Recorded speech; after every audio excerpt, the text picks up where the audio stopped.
I went to my mountain lodge to relax and found my sister's in-laws sitting in my reading chair. When I asked who invited them, she said, "You weren't using it." So I changed everything. I thought I was finally escaping the endless demands and manipulations, retreating to my peaceful cabin for the holidays. But what greeted me at my own front door wasn't peace. It was a betrayal so shocking, it forced me to break a lifetime of unhealthy promises. You know that feeling? When you've been running on fumes for months, just craving silence. That was me. The snow was falling like thick cotton blankets as I steered my car through the winding Vermont roads, each curve taking me further from Boston, from the corporate grind, from the constant ping of notifications that had practically become the soundtrack to my life.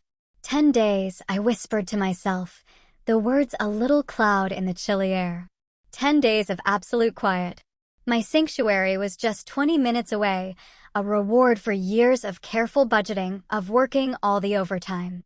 While my colleagues were blowing bonuses on weekend trips to New York or designer bags, I played the long game. 2 properties by 32, not bad for a marketing manager from a middle-class background, no inheritance to speak of. Well, no financial inheritance anyway. The weight of responsibility, though? That was handed down in spades. The evergreens along the road looked just like I felt, their branches heavy with snow.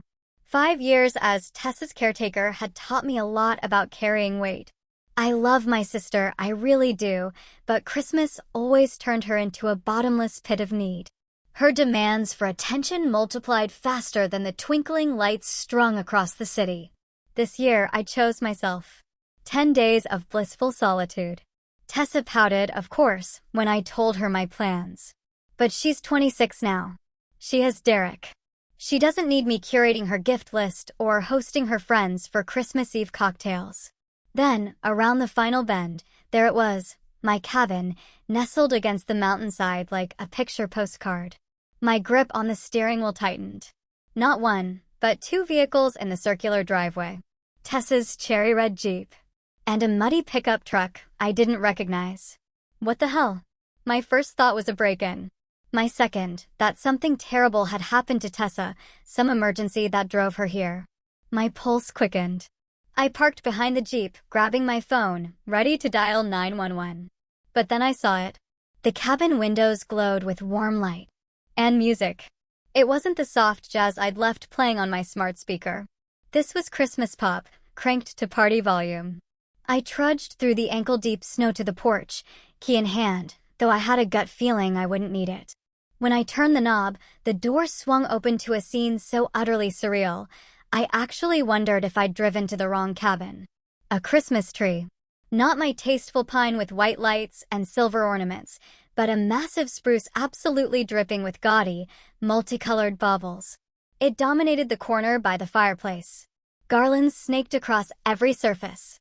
Scented candles burned on the coffee table, a cloying cloud of competing cinnamon and pine. And people. So many people. Strangers.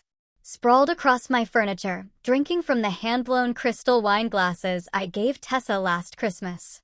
A middle-aged couple I'd never met occupied my reading chair. 3 20-somethings crowded around the kitchen island, mixing drinks in my grandmother's punch bowl. And in the center of it all, Tessa. Her blonde hair twisted into some elaborate updo, wearing a red sweater I recognized from my own closet. Beside her, Derek laughed with a man who shared his square jaw and receding hairline, his father, I assumed. The laughter died instantly when the door clicked shut behind me. Head swiveled. Glasses paused midway to lips. The Christmas music, absurdly, cheerfully, played on, the soundtrack to a frozen tableau. My eyes locked on the mantelpiece where my parents' photo should be. Instead, a framed portrait of Derek's family beamed back at me. Mom and Dad, relegated to a side table, partially hidden behind a poinsettia. Oh. Tessa's voice broke the silence. Her eyes widened with recognition, but not surprise. Not guilt. You're early. I figured you'd be somewhere fancier. New York. Maybe Aspen. The room remained silent. Derek shifted his weight, staring at the floor. Anyway, Tessa continued, her voice dripping with that familiar passive aggression she'd perfected since childhood. It's nice you came back to our cabin. Our cabin. The words hit me like a physical blow, a cold, hard fist to the gut. I surveyed the room again, more carefully this time. Suitcases stacked in the corner. Mail scattered on the entry table. Derek's jacket hanging on the hook that had always held mine. This wasn't a party. This was someone living in my home. A memory surfaced, sharp and clear. My 10th birthday party canceled because Tessa had a cold. Nothing serious. Just enough for my mother to decide my celebration could wait. It never happened. Protect Tessa. Mom's voice echoed in my head. She's weaker than you. She needs more care. I'd spent a lifetime absorbing that message, putting Tessa's needs before my own. The pattern established early, reinforced daily, until sacrifice became my default setting. But standing here now, watching strangers make themselves comfortable in the space I'd created for myself, something shifted inside me. A crack formed in the foundation of obligation I'd built my life upon. For the first time, I wondered if protection had become enabling. If care had morphed into something unhealthy for us both. The music played on. Tessa watched me, challenge in her eyes. And I stood at the threshold of my own home, suddenly uncertain whether I should enter or retreat. I stood in the doorway of my own cabin, the Christmas music still blaring, everyone staring. The silence between us stretched like taffy, sweet expectations turning bitter. My fingernails dug into my palms, grounding me against the storm building inside. Tessa's eyes narrowed slightly, challenging me. She expected it, you know? The lecture, the shouting, the drama. It was our familiar dance, her pushing boundaries until I exploded, then playing victim to my overreaction. Not today. I scanned the room slowly, cataloging each violation. Derek's parents occupied my reading chair, wine glasses balanced on the armrests where rings would surely form. Their faces transitioned from holiday cheer to confused concern as the seconds ticked by. The woman, June, I recalled from Tessa's wedding introduction, clutched her cardigan closed like armor. We didn't know, June stammered, looking between Tessa and me. Tessa said you gave permission, that you wanted them to use the cabin for the holidays. A small, bitter laugh threatened to escape my throat. Of course she did. Derek stared at the floor, shoulders hunched. His thumb worried the edge of his watch band, a nervous habit I'd noticed at family gatherings. He knew. He always knew when Tessa lied, yet never stopped her. I believe you, I said, my voice steady despite the tremor in my chest. I addressed June and her husband directly, ignoring my sister completely.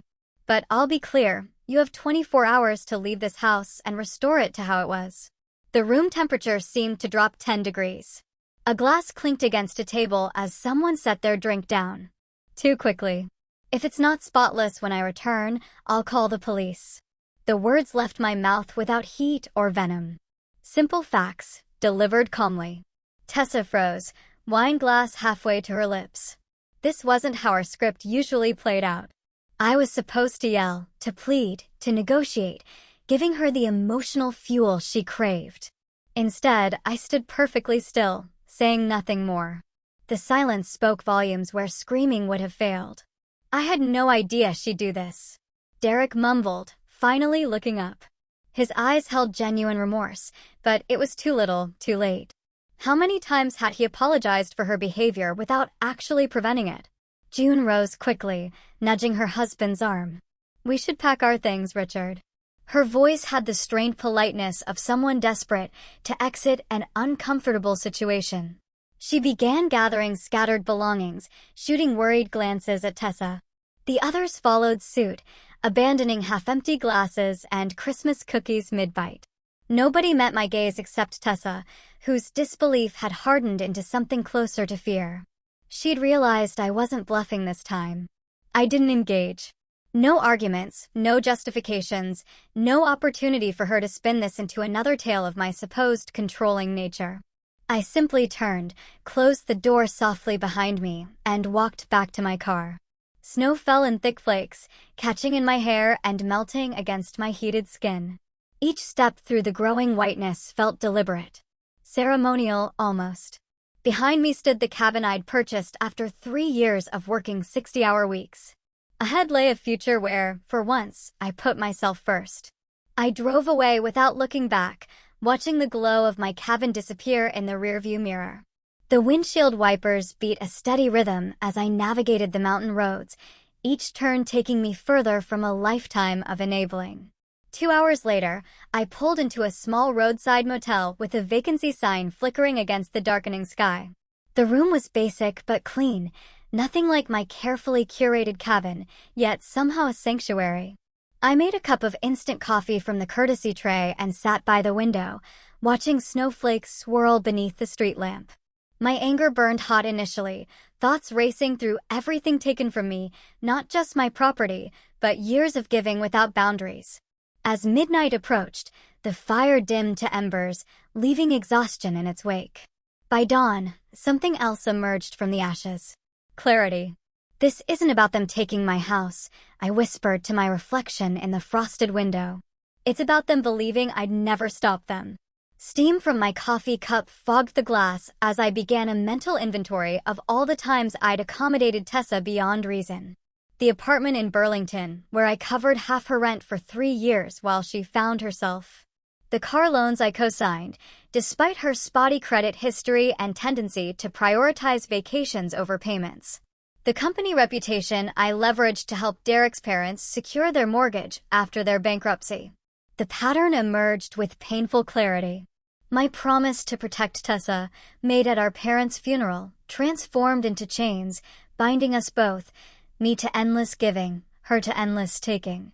What began as responsibility morphed into something ugly and distorted.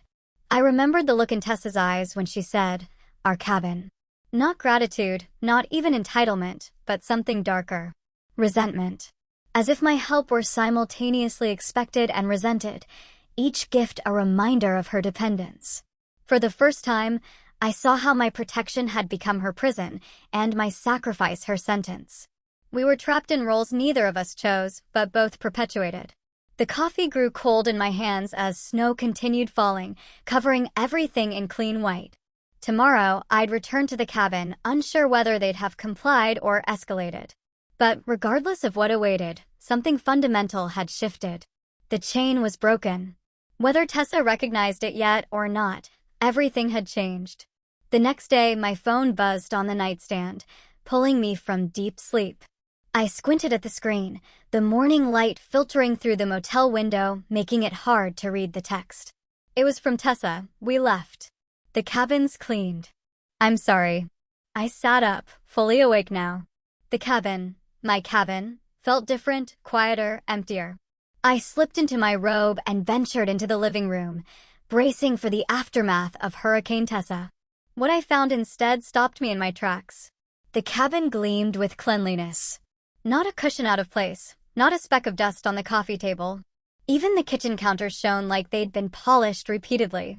The Christmas decorations Tessa and Derek's family had strewn everywhere? Gone. The gaudy tree? Vanished. Above the fireplace, my parents' photo had been restored to its rightful place. I walked closer, noticing how perfectly centered it was, as if measured with a ruler. The glass had been cleaned so thoroughly it almost disappeared. I wandered from room to room, finding each one returned to pristine condition. The stillness felt almost supernatural, as if nothing had happened here, as if the invasion never took place. The only evidence of their presence was this uncanny perfection. This overcorrection that spoke volumes of guilt. Later that evening, I built a fire in the hearth and opened a bottle of Cabernet I'd been saving for a special occasion. This felt like one. I settled into my favorite chair and raised my glass to the empty room. "To boundaries," I whispered. The flames danced in the fireplace, casting warm light across the living room, my living room. For the first time in years, I was experiencing a holiday without the weight of obligation pressing down on my shoulders, without the gnawing guilt that accompanied every moment I claimed for myself. This peace felt like victory. I savored the wine, letting it linger on my tongue. Something deeper than temporary satisfaction took root inside me. This wasn't just about winning a single battle with Tessa. This was about reclaiming my life. The next few days unfolded in quiet reflection. I analyzed the pattern that had defined our relationship since our parents died. Each morning, I sat by the window with coffee, watching snow fall on the pines while mentally cataloging every instance I'd enabled Tessa's dependency.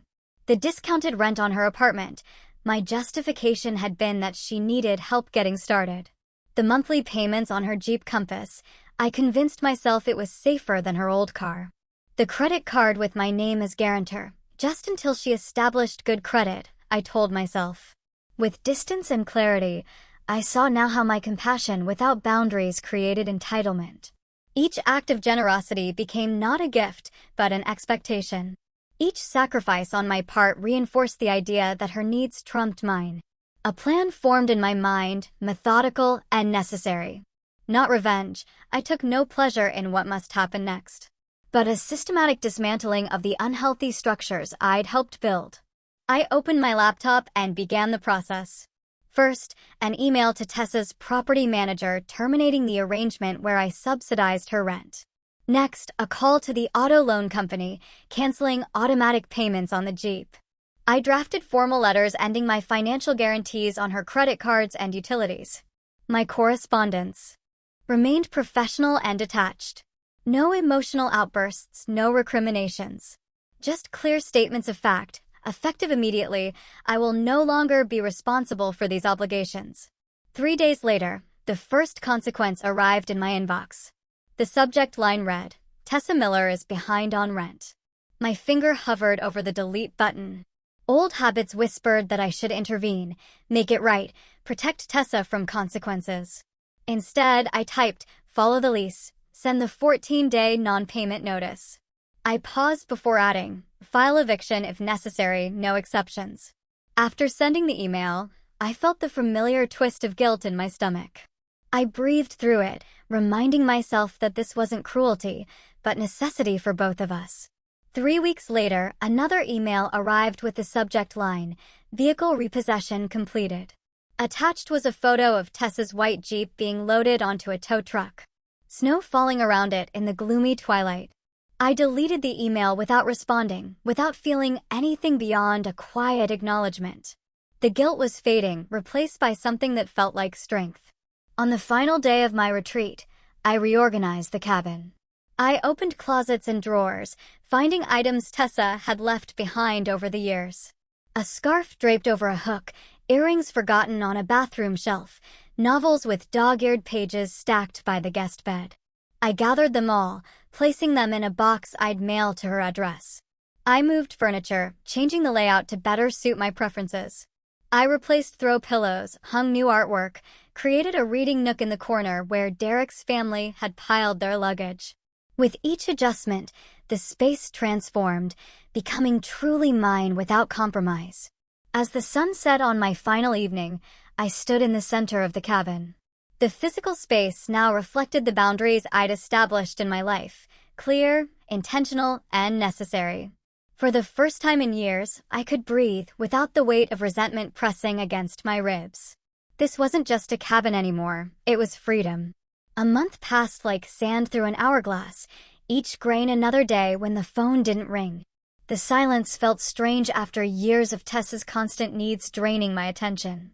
I'd filled the vacuum with simple pleasures, reading books that had gathered dust on my nightstand, attending a cooking class downtown, reconnecting with friends who learned long ago to stop inviting me to impromptu gatherings. My phone vibrated against the coffee table.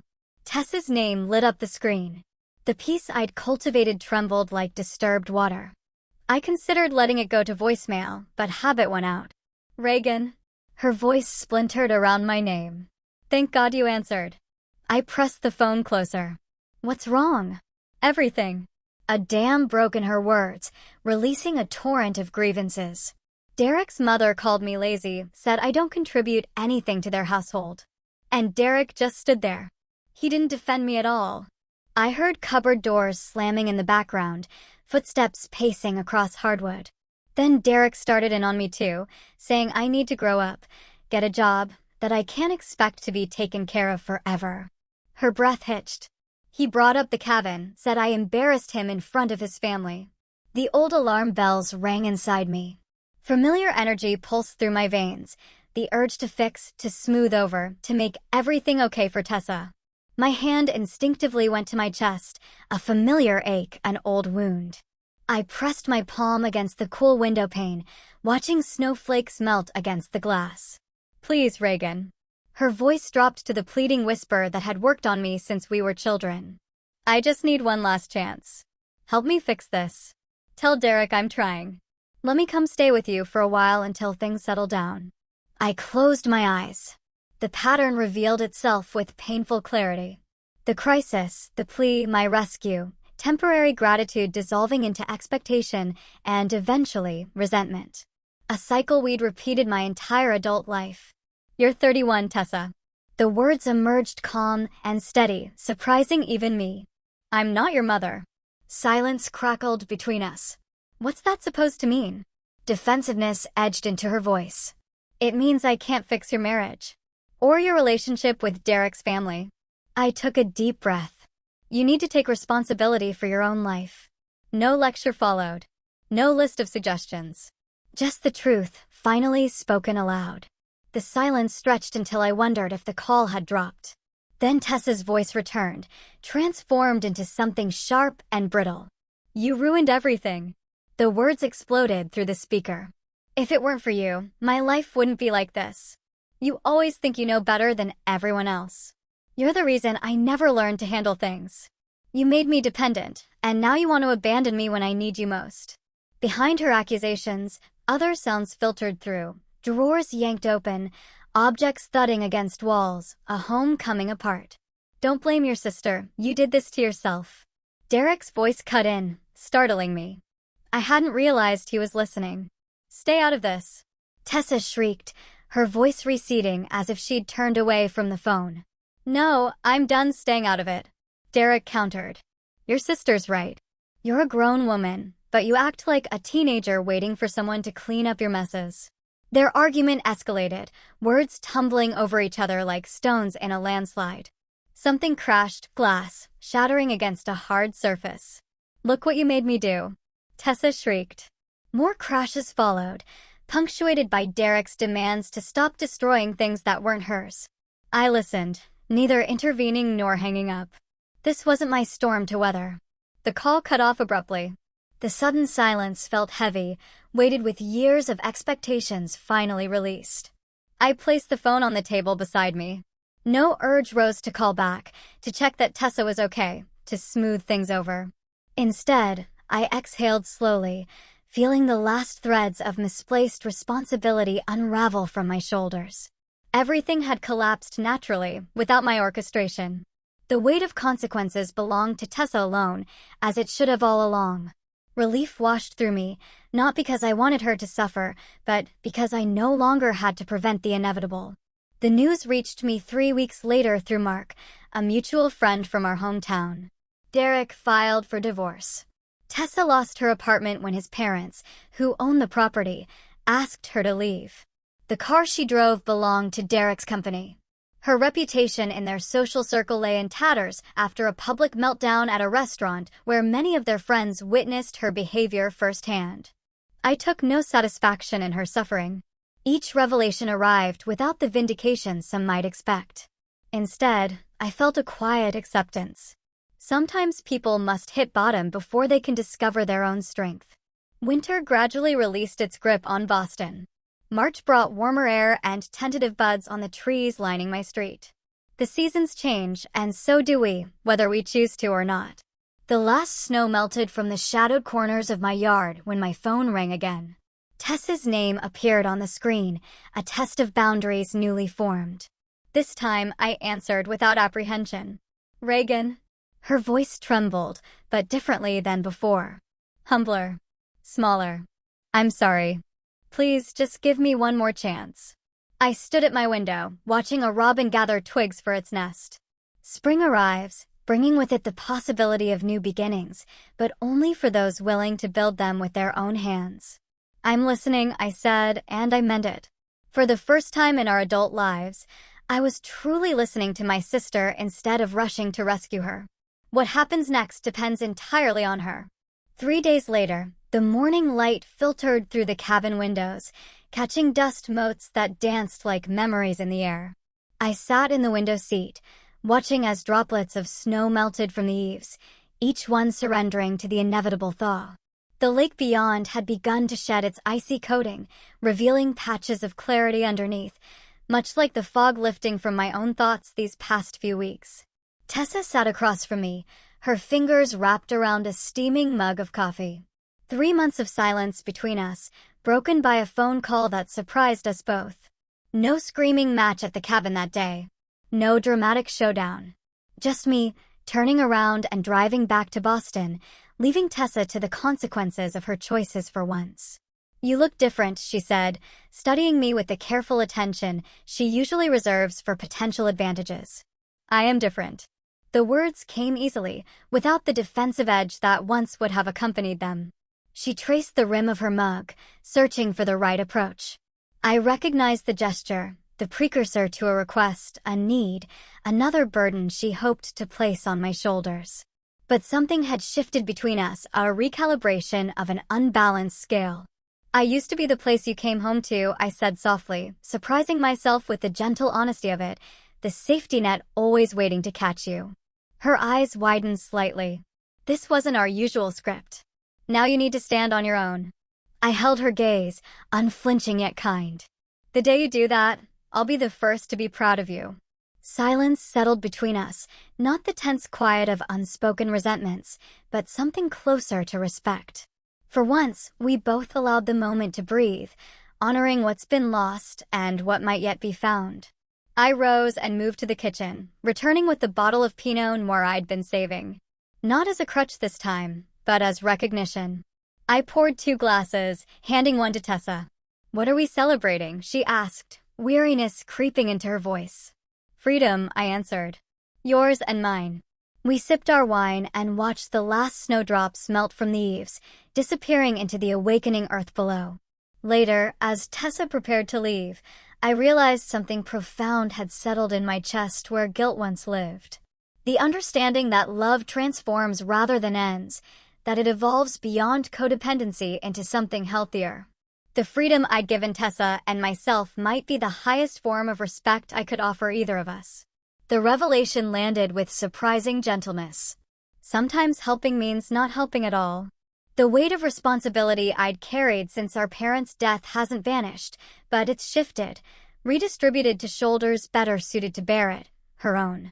Relief replaces guilt as my dominant emotion, flowing through me like a spring thaw after the longest winter. When I returned to work the following Monday, Janet noticed immediately. "You seem different," she said, echoing Tessa's observation as we prepared for the morning meeting. "More present." I smiled, arranging my notes with a confidence that felt new yet familiar, like rediscovering a part of myself long neglected. "I've established some boundaries." "Well, it suits you." She paused at the conference room door. "By the way, Parker wants to see you after this." "Something about the Westridge account." The Westridge account. Our biggest client, traditionally handled by senior managers. My pulse quickened as I took my seat at the table. 2 hours later, I stood in Parker's office as he offered me the promotion I'd once believed impossible while juggling Tessa's constant crises. "Your presentation last month sealed it," he explained. That kind of assertiveness, that clarity of vision, that's exactly what Westridge responds to. My colleagues noticed the shift in my presence, in my authority. Lunch invitations multiplied. Collaborative projects that once felt like burdens now sparked creativity. Success no longer compromised by family drama waiting in my inbox or voicemail. I began reaching out to friends I'd neglected during the Tessa years. Coffee with Marlene turned into dinner with her and her husband. A weekend hiking trip with my college roommate Julie revealed how much I'd missed these connections, built on mutual respect rather than obligation. "I worried about you," Julie admitted as we rested on a fallen log, water bottles in hand. "You disappeared into Tessa's problems." It was like watching someone drown in slow motion. The honesty stung, but not in the way it once would have.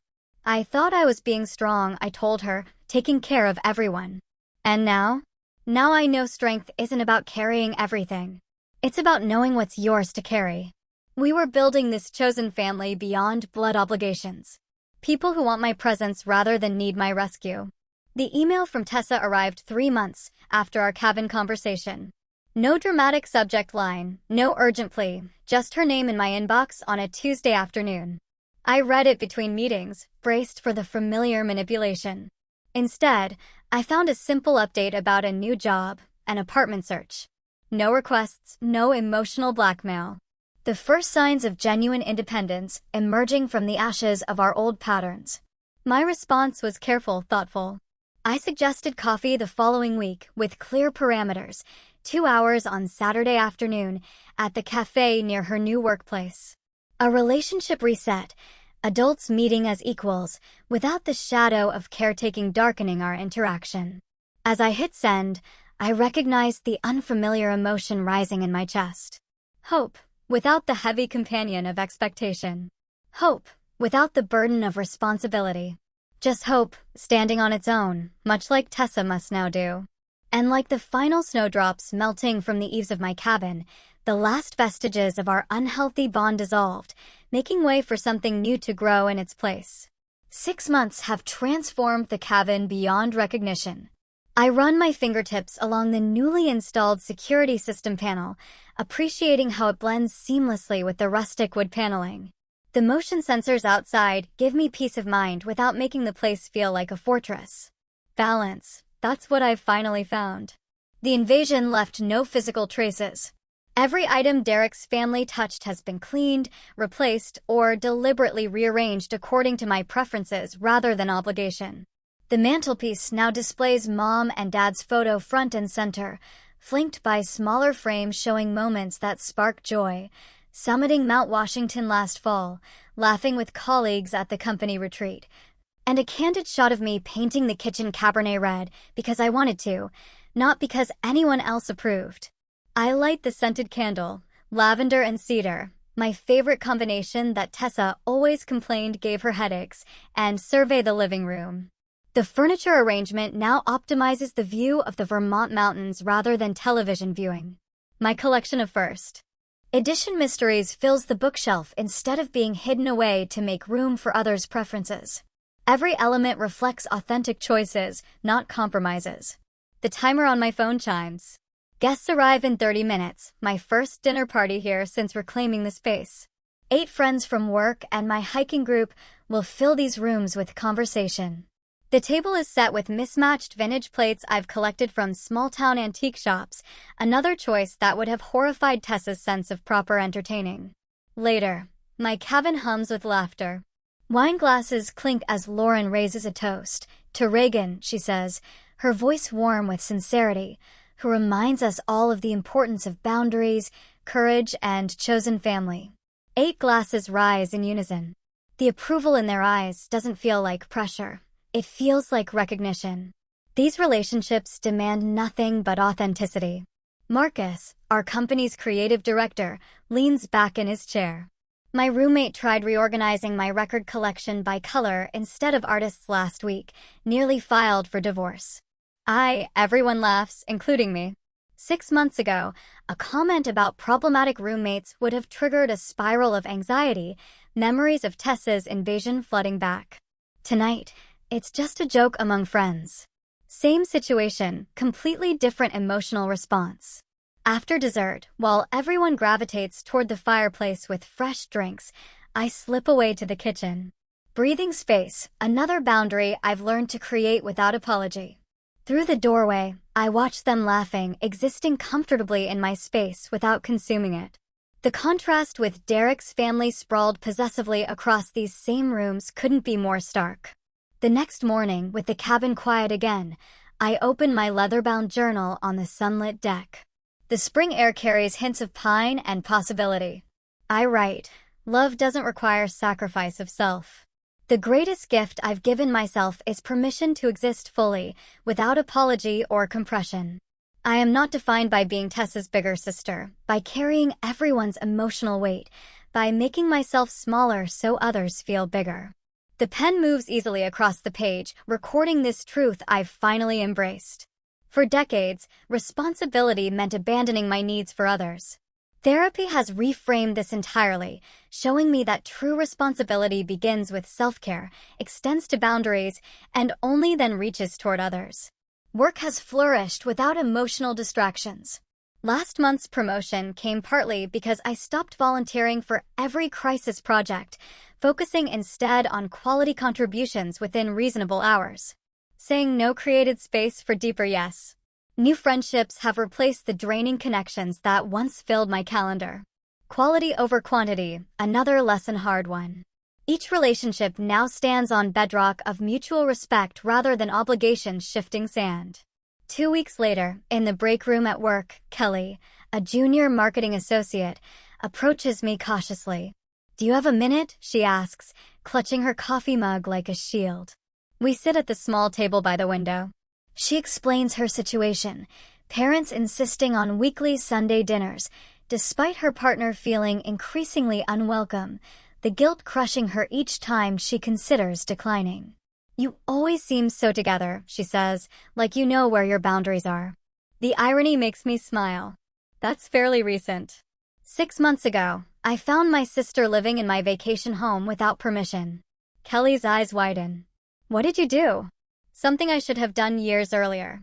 I realized I can love people from a distance. Physical, emotional, whatever distance necessary for health." The words flow not from wounded pride, but from hard-earned wisdom. Sometimes the kindest thing for everyone is saying no. She nods slowly, processing. That's exactly what I need to hear.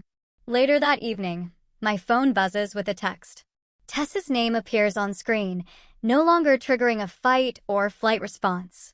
"Hey, thinking about taking some online classes. Community college has a business program. Would you mind looking at the course list when you have time? No rush." I read it twice, noting what's missing: demands, guilt trips, urgency. Her request is small, reasonable, and includes acknowledgement of my time. I set the phone down, promising myself I'll respond thoughtfully tomorrow rather than dropping everything immediately. The seeds of a healthier relationship might be sprouting. Not guaranteed, but possible. Either way, I'm prepared, able to engage or disengage as needed. The Vermont sunset paints the mountains in amber and rose as I settle into the Adirondack chair on my deck. Journal open on my lap, glass of Cabernet in hand. I write the day's final reflection: love remains. Boundaries just show where it begins and ends. A distant ringtone carries through the open door behind me. My pulse remains steady, breath even.